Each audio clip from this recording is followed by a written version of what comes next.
Now it's time to get your property ready to be rented again.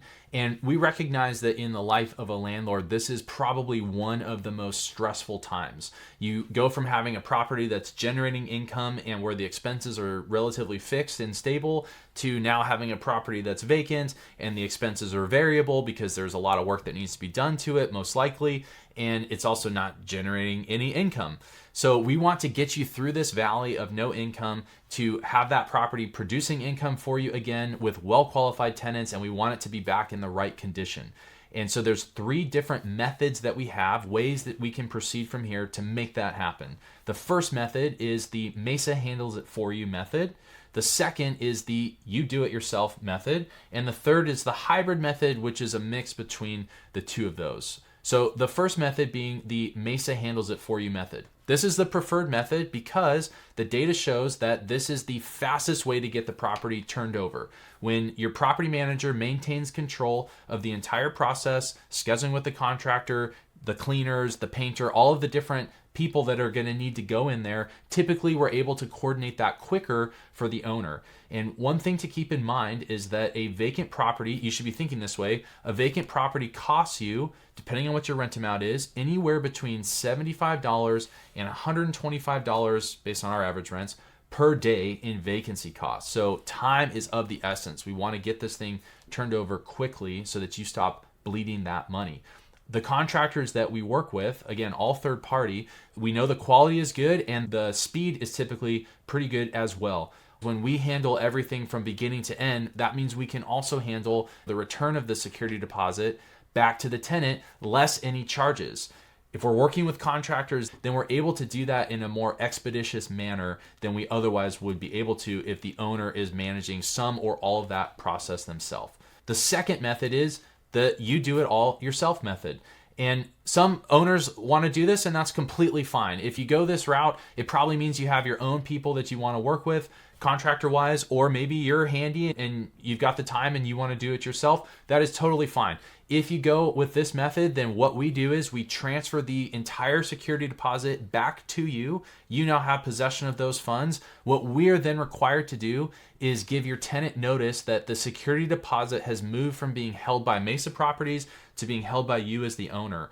In doing that, we have to provide the tenant with your contact information so that they know who they can contact in order to figure out, hey, where's my money and what's taking so long. We recommend that you have obviously an understanding of California Civil Code 1950.5, which governs the timelines that you have to return the deposit and the photos and what the invoice has to contain and all of that, how to charge for your own time.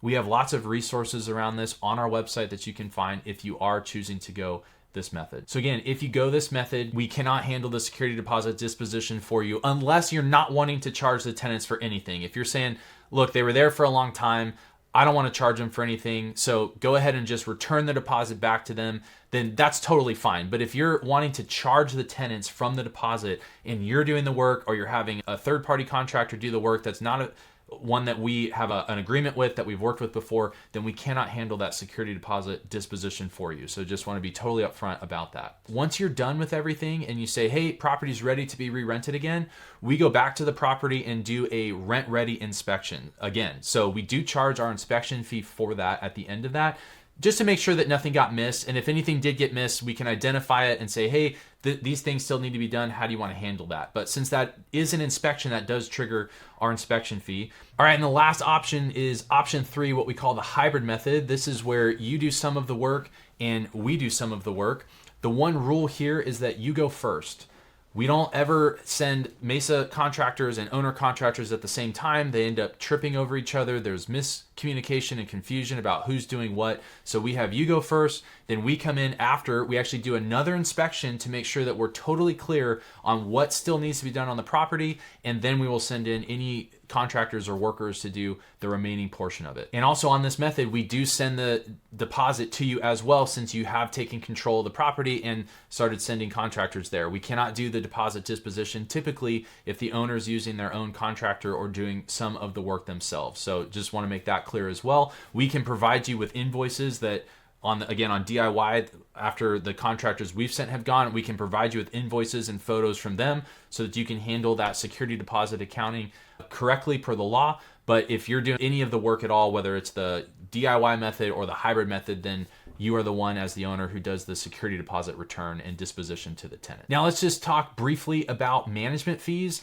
If we're involved in sending contractors and doing work on the property, then we do charge our monthly management fee. If you are doing the work and we've transferred the security deposit back to you and you're having your own people do the work to the property, then obviously we do not charge the management fee.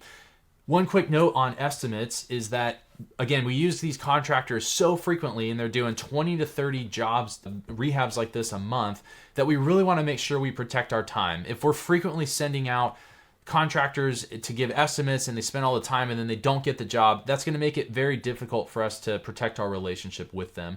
So what we do is we offer to pay them a $150 estimate fee if you don't go with that estimate.